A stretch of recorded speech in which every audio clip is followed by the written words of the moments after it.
junkersonline101.com. Today, I'm just going to basically give you from A to Z on how a wholesale transaction works. My website, junkersonline101.com, what I do is I teach the method of wholesaling houses for quick cash. There's really no secret. There's a lot of information out there, a lot of great courses out there on the internet. I like to think that my particular course is different because you'll actually get to speak with me to walk you through your first 3 deals via phone or in person if you're here in the Birmingham, Alabama market. But just to get to it, wholesaling houses is just a technique of where you take one contract, you place a property under contract, and then you sell that property at a higher contract with an investor. You can do that through a double close or an assignment. My personal preference is through an assignment fee each time. But simply, the first thing you have to know, you have to have some type of source to determine what a property is really worth in excellent condition.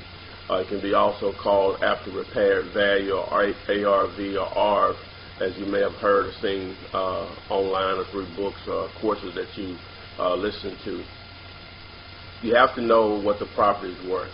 Once you determine that, once you speak with sellers, you'll place your marketing out there, whether it's through bandit signs, postcards, TV, radio, any number of ways to get your phone ringing, or you can actually search for deals through driving particular neighborhoods, the probate office, and so on. But once you speak with the seller, and with that seller, just using a $100,000 house as an example. When I say $100,000, this is what the house will be worth in excellent condition. The seller wants $30,000 for the house, for whatever reason.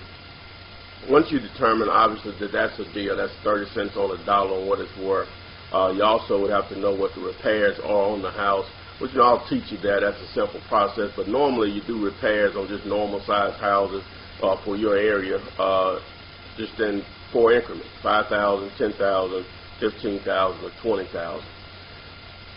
The $30,000 has to be, or where the repairs have to somewhat fall in line with the price of the house, because even though they want 30 and they need 60,000 in repairs, then that's not a deal. So the repairs need to hover around with the purchase price, and the repairs need to hover around the 50 to 60% LTV range. When I say LTV, loan to value, on what you possibly can get a loan for on 100% value of the property in excellent condition, which is $100,000 in this situation.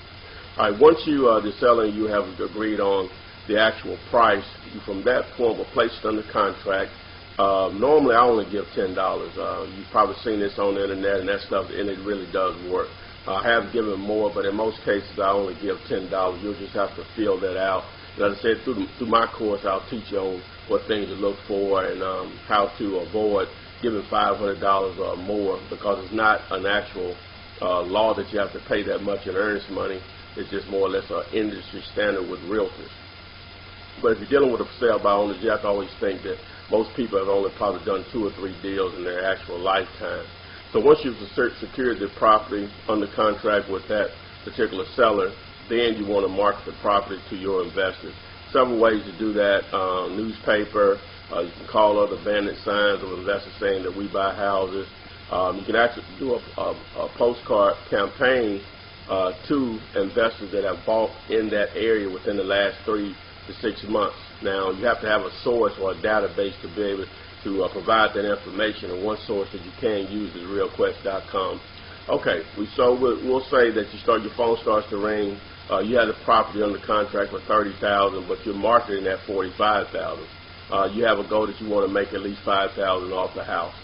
So an investor calls you back and says, "Hey, Tyrone, I want to look at the house." You give them access to the property, maybe through a lockbox or whatever the situation may be. Once they call you back, they say, "Well, I can't give you 45. I'll give you 36 for the property." You agree to accept that price. You enter into an agreement with the seller, with the buyer, which is the investor, for $36,000. You set up the closing with an attorney or a title company. Some title companies will be able to close deals in-house, but from whatever point or whoever people you're using. When I say people, either your title company or your attorney, you always need to follow your deal from A to Z. From that point, once you set up the closing, you have the seller and your buyer is probably going to be the first time that they ever meet. So whenever you enter the closing, just introduce everyone. Mr. Seller, hi, obviously they know you.